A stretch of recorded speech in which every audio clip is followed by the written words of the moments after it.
I started this journey 2 months ago on a whim, and I had the urge to do something with my skills. Thus far, this small venture has been nothing but a blast. I've met some new people, brainstormed with the community members, and by the way, if you want, join the N's Castle, link in the description. It's just a group of people that like N. But with the new year, by the way, Happy New Year, hope your holidays were restful. While eating those grapes at midnight, I realized maybe I needed some goals for this channel. For the channel, well, one of the goals is monetization. It's something that I want to work towards. And with that means creating content that I and 600 more people want to watch. It's kind of crazy how many people thus far have tuned in. It kind of showed me that usually the one thing that is stopping us from taking these leaps is ourselves. It's very rewarding to read the comments of inspired people saying that I inspired them to take the leap to go to events. I really love that. Second is consistency. Now this goal I had to rewrite over and over. On one hand, being consistent is key to improvement, growth, and insert any other positive adjective you want. It's helped me along the way, improving my gameplay, somewhat. On the other hand, like many adults, we have things to do. If it's not work, it's laundry. And if it's not that, it's whatever other activity requires your attention, be it relationships, friends, family. Sometimes the locals don't fire, or the games that I film aren't salvageable, or they look bad. It's just not up to skill issue. The reason I say that is because if I have time to play these games, then I have time to make a script. I'll hold myself up to a more rigid schedule in the big 2-6. I need your guys' feedback. I have a lot to prep for. On the 30th, Zekrom arrives, and with it, a whole lot of playtesting for Seattle. I'm excited to go. I am thrilled to hopefully meet other content creators. Oh, I forgot. For the people that just got into game and don't understand what's up with regionals or like rotation, this is mostly for like a friend that asked me about the newer sets and why he doesn't see people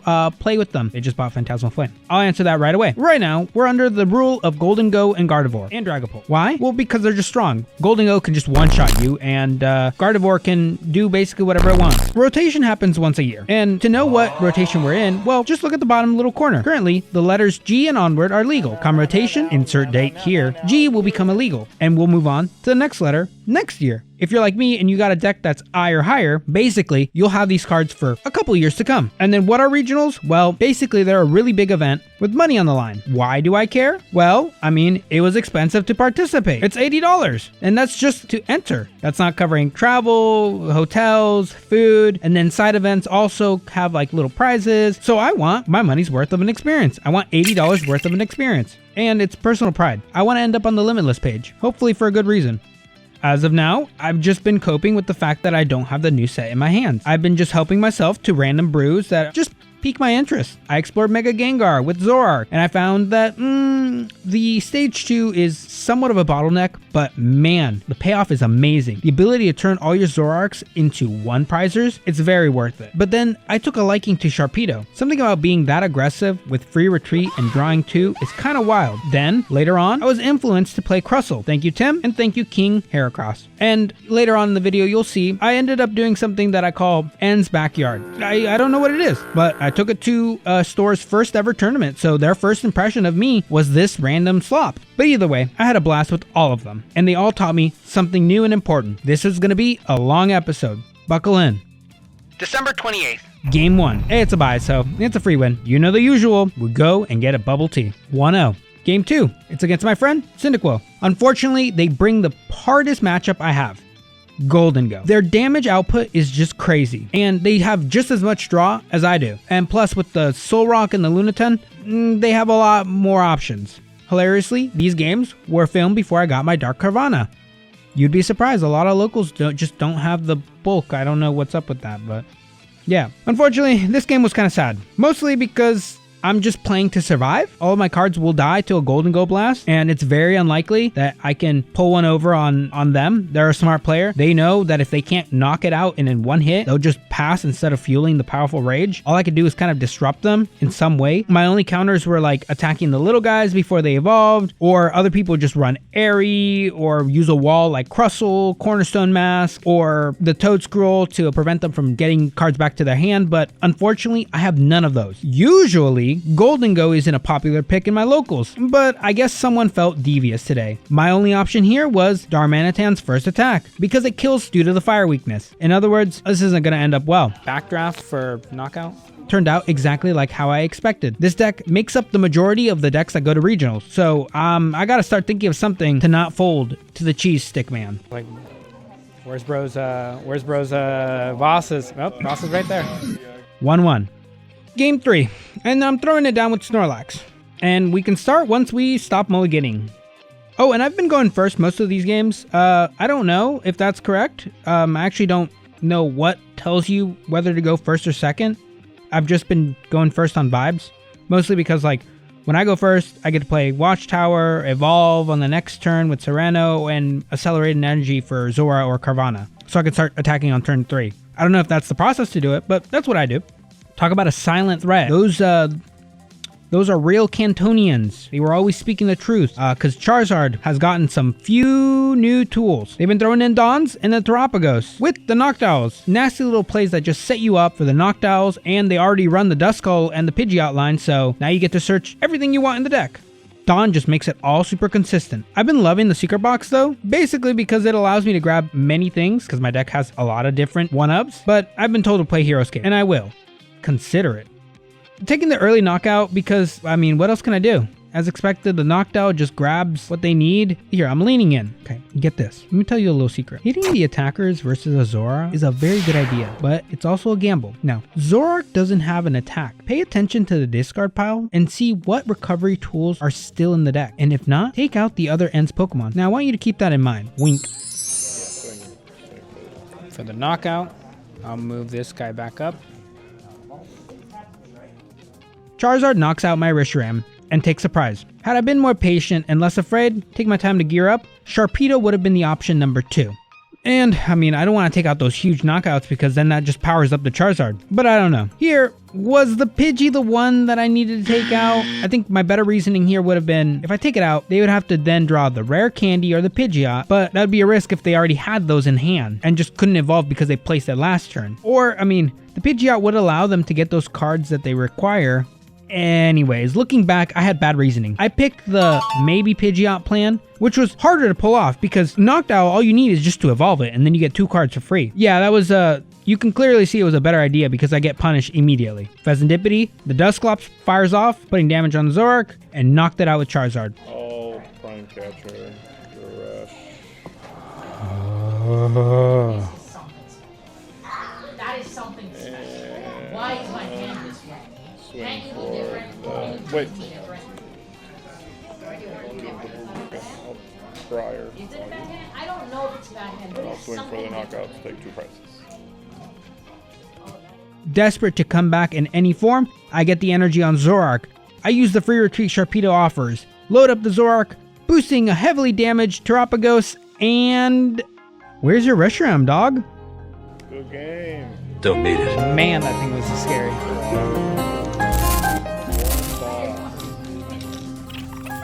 Where's it at? Zoroark can't attack.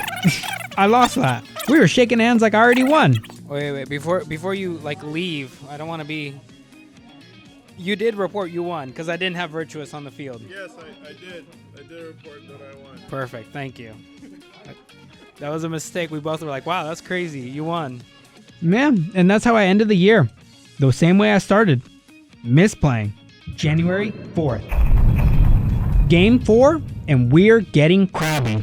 I'm going first against Grimmothy, and starting with that double fish start. The average Gardevoir turn takes an eternity, but we can wait. So, back in the day, jingle, jingle, jingle, back in the day, before the Evil Monkey Dory. or a thing, okay? Jingle, jingle, pay attention, I said your favorite word. Monkey Dory. Okay, the Monkey Snorri. dingle, dangle, dingle, dangle. We were happy. Taking advantage of the Artisan to set up a Zora, and then for the first time in the series, I activate Crispin, grabbing a Dark and a Grass, a Quick Evolve on the Sharpedo, and a Greedy Fangs knockout and drawing those 2 cards. One eternity later. Oh my lord.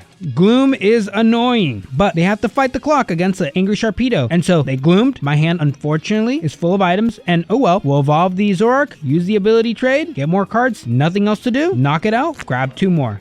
I'm just gonna Greedy Fang it. Refang that thing. And then draw 2. They Arvin grabbing the Devo and the rare candy, and they seem to get a little desperate to get the Gardevoir out. Using the Ultra Ball to fish the Gardevoir out, and then they get their engine running. A flip the script, they play the Scream Tail, piling damage onto the Zoroark. and then they hit the Sharpedo. Now I said it was desperate, and I really do feel that their previous attempts were really desperate to get the Gardevoir out. It cost them a lot of cards. There was the Ultra Ball, there was the Arvin, and I recognized that. So I prepped the boss's orders, but I forgot one thing. I don't have energy to attach to Sharpedo. I made the right choices. I think there was a deck building issue. I feared this happening when I was making the deck. 5 dark energies is not enough, and it showed. I couldn't draw into a single one. And to top it off, I Turo the wrong Zoroark. The Greedy Fang takes out the Screamtail, and then I see Grimmothy relax and sigh. And that's when I knew I messed up. Dropping the Diancie, and they do Diancie things. This silicon crystalline-based life form is cooking me, not gonna lie. And before doing it, they smile and Iono me. This one hurt a lot because I don't have backup attackers. I was already energy starved. Now we're tied. 3 prizes each. I leave the Zoroark on the bench in the off chance that I get a PP up, but I mean, it doesn't really help. The Super Rod came after the Pheasantipity, and it's a fast decline from here. They even tell me. I made it perfect so one Diancie to knock them both out. Shut up. So I PP'd up with that guy. Petron? Yeah. Okay, so. Alright, okay, so. Patch move. Math time. Hey, you're in Patch danger. move. And I was like, okay, sick. Poisoned. Poison. That thing is loaded and angry. Loaded angry. I need, so that was ends. If I do attach manual. Anyways, I'm just gonna do this one first. Wait, did you zero now? Yeah, you did zero now to start the turn. God damn it. I'm gonna attach here. Thank you. Thank you.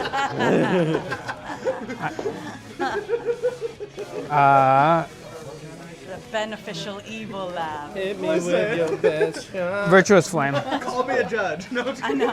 60, 60. All right, I think I have a game. Oh no. Oh no. It does 140, by the way. Your ability. Remember? But you have the. Oh, you don't have Mochi. Nope. no Mochi. I was thinking we're Mochi-less. Okay, 120. Mochi-less. So over here.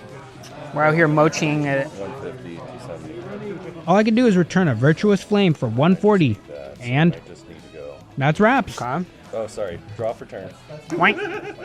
Dang, in front of the judge. Super Rod. It's okay, we both have a strike. What? A Super Rod? Who knew?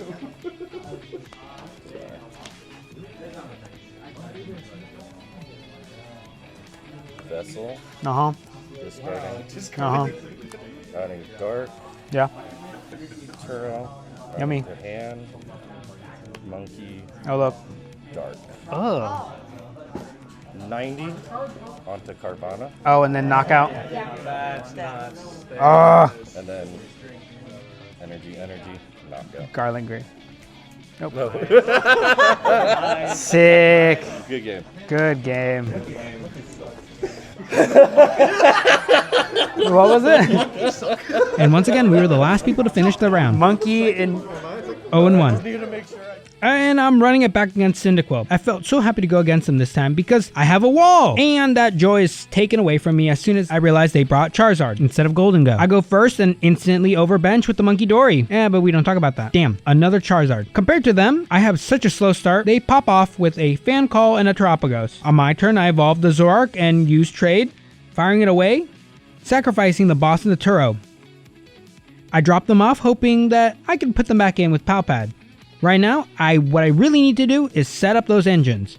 I'm falling behind, and holy waste of space. Oh my goodness, what a waste of space. I originally put the energy on Monkey Dory to throw some damage back if they decided to hit me or explode the Dusclops. But he just sits there looking cute. You do look cute. They look at their hand and decide, nah, it's not worth it. Pass to you. Okay, I can go. I guess it worked. I fire off a Serrano, evolve a bunch of Pokemon. bring it. Oh no, yeah. Whoa. Is this how we start the new year? Just forgetting how to play entirely? You're good as well. Causing irreversible damage to the game state? No. There's a reason I put my items and my trainer cards in the middle of the field when I use them. For one, it allows you, the viewer, to watch what kind of went down. It helps my goldfish memory to remember that, hey, you used a supporter this turn. Recalled what happened at the beginning of the turn. Go ahead and Serrano.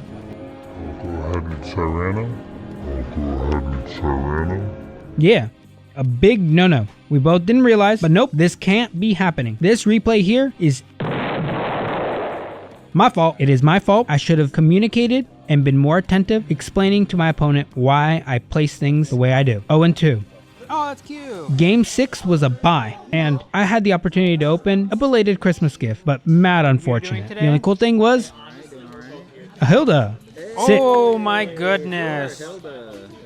I was just staring at that card today, thinking, what do I throw in? I was expecting a lot more Golden Ghosts for like a cup. I was like, okay, a cup. Not a single Golden Go. All that planning for nothing. It's actually really spread. I wrote down The matchup? like, just what everyone's playing. Yeah. And it's like there's a lot of king boost actually, but everything else is just ones. It's like everything else is separate decks. That's funny. Unfortunate, but funny. Oh well.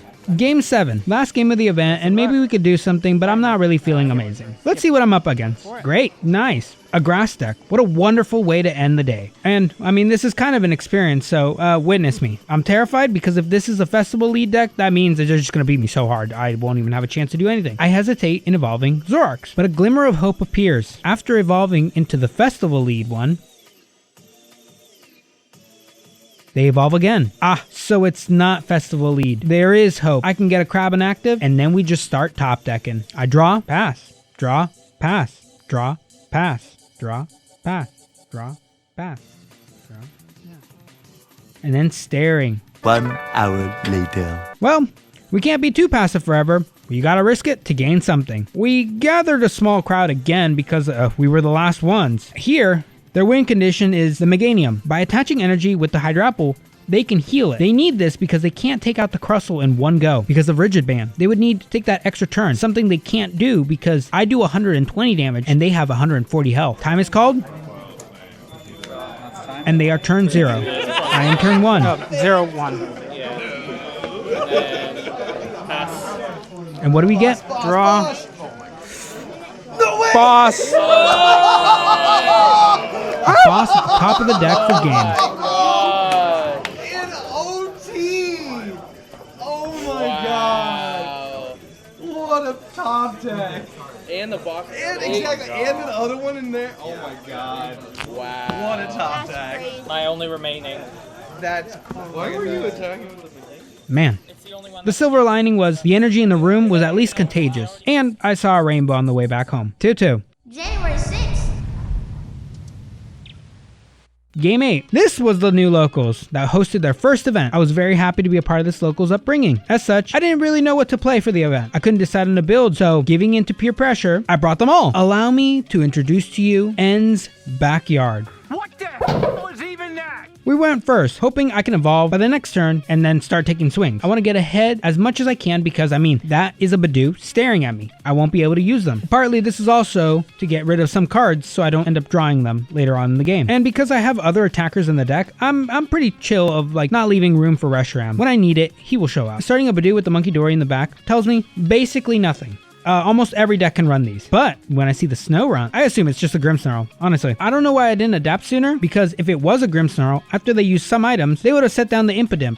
The idea to have the Hilda was so I can use it as a one-prizer, right? It was a cheap attack, and if my opponent had a better attack to use, well, then we use theirs. Here, with the Hilda, I should have evolved into the single stage to take out the Badoo without putting the Petron down. It's just a liability that will cure damage from the Frostlass for just having an ability. Snora and I had a good conversation post-match. Basically, everyone that showed up at this new local is going to Seattle, so I kind of listened to anything they said. The biggest issue I found here was not understanding why they weren't evolving into the second Frostlass. I did not read the situation. I felt like they were baiting me to boss them up, and they were just going to replace it with the new Frostlass. But that wasn't the case. It was more simple than that.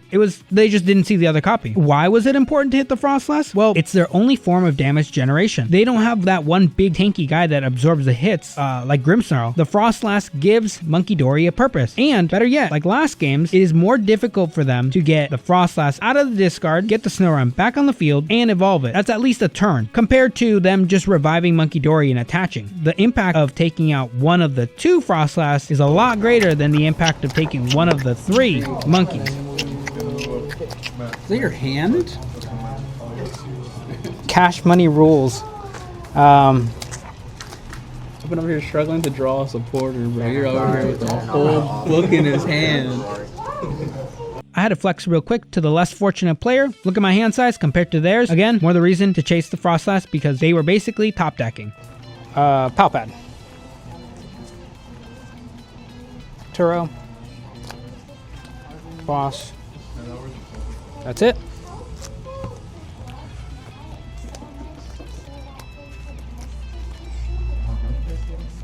Here you go.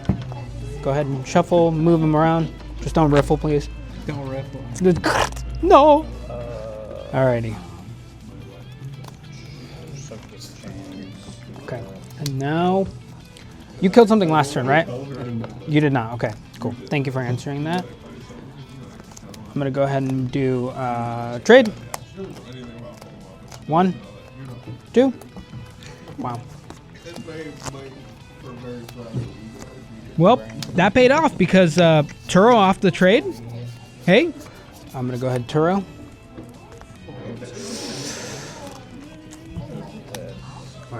You got that off the trade?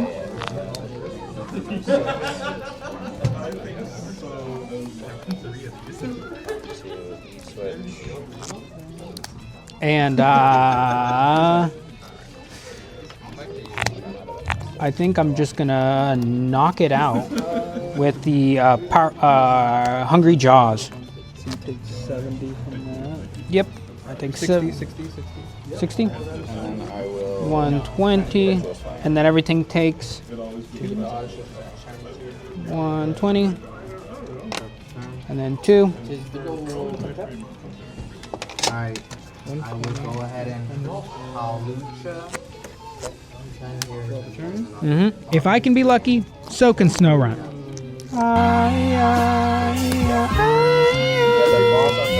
Ding! Top deck after top deck. Catcher, retreat, knockout. What is that? Blood Moon for game? Crazy. Woo. That was a moment of...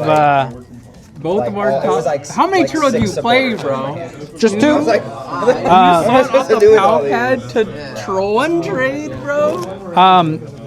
What's it called? I was debating. I was like, do I put it back in my hand or do I kill the guy that's like the monkey? No, you did the right choice. Okay, 6. Game 9. Okay, everyone, we're good to go. Best of luck. Hey. Going first, I use the secret box because I really don't want that knocked out in the Ditto to pop off. I'm gonna go ahead and pull off a secret box. Dump. Trainer. Oh, I'm Iono. Although they joked about having the Iono. That guy. It's turn away. And pass to you. Come on, top deck. That's fine. None was seen. For them, it's Area 0 or bust. And, well, they missed it. But they do get the Fan Rotom down. And the amount of time Fan Rotom has knocked out my Pokemon is surprisingly greater than 2. Very unfortunate, but look at these trades! I guess I used all my luck from last game. Oh well, Carvana will do as a sacrifice. I keep getting the doubles in my hand, but I mean, oh well. At least I know I won't be able to draw these later on. I fear the Teal Mask Ogerpon the most. Mostly because of its weakness and it can knock out literally everything in my deck. One of my time is 6 times 3. 180. Can I read it? Yeah. So it does 30 more damage for each energy attached. So there's, alright. To both Pokemon. So 1, 2, 3, 4, 5. That's 150. Plus the 30. So 180 times 2. So that'll be fun. 360. Yeah, it would be exactly knockout.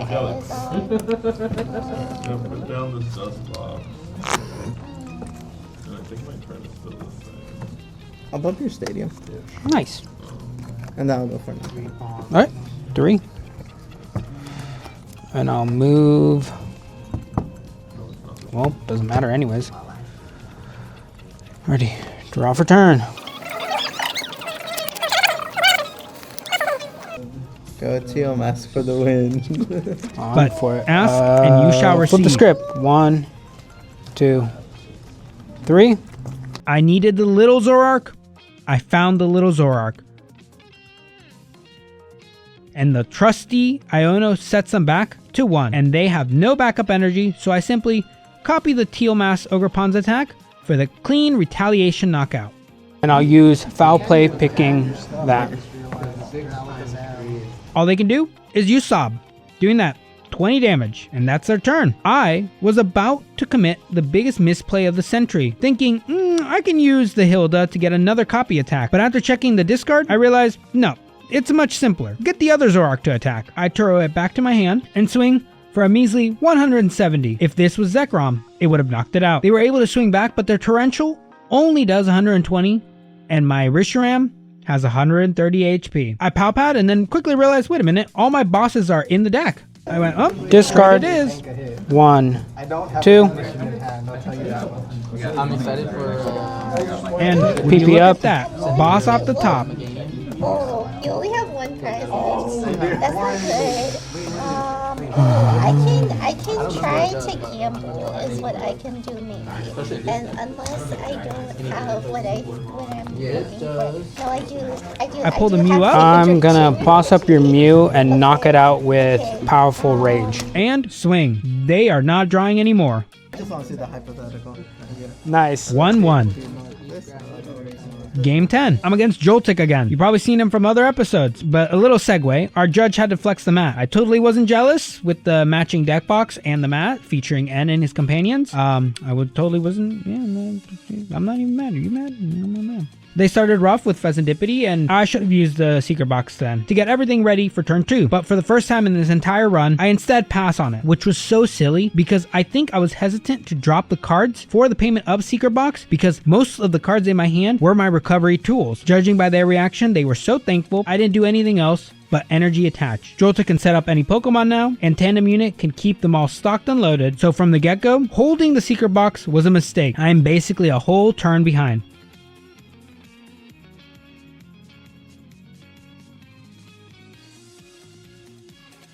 And then to make matters worse, didn't find the Reshiram. So, scratch it is. Night Joker for scratch.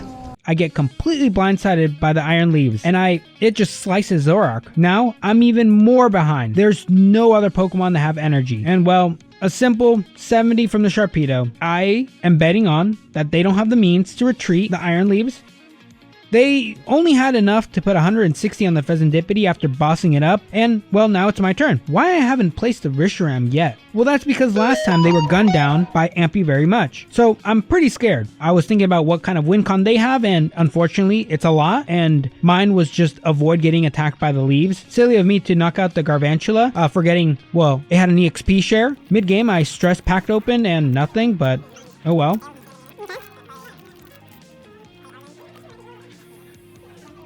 See, they can't attack multiple times with the Iron Leaves, so they did a good thing by just waiting. If they can't knock me out, they'll just wait. I can't hit them for more than 170. They have way too little to lose.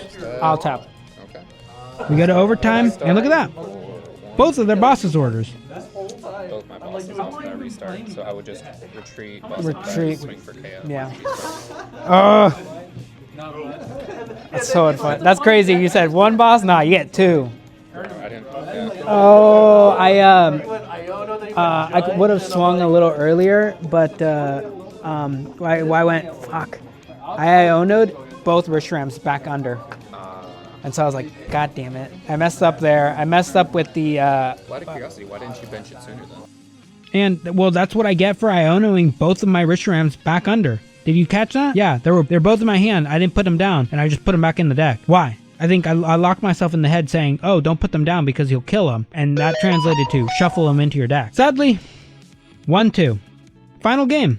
Game 11, and it's versus the Alakazam deck. Anything but this. I already had a hard time into the single prizers, but now one that draws and benefits from drawing single prize attackers, which I hope are enough to carry me to victory. To slow them down, I have the Watchtower preventing the runaway draws, but other than the Watchtower and the Ionos, I mean, not much else that I could do. The rare candy into Alakazam and they just knock out my Zora. It's very sad. I bounce back using Pheasantipity in a trade and basically trying to claw something back. And we got a ruling question. does Rigid Band dampen Alakazam's hit? Answer, no. It's a different type of damage.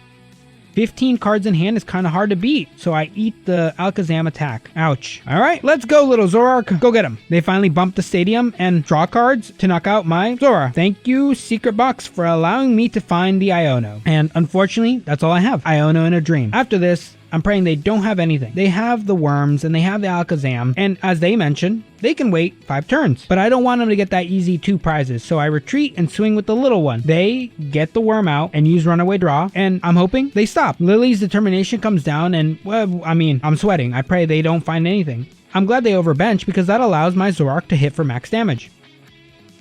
I considered Turo, but before using any supporter for the turn, I might as well use a little more draw. Ew, these cards are booty. Back in you go. Iono again, praying they don't find anything, which seems to work. Works so well, they can't do anything, but I have to chase those Abras.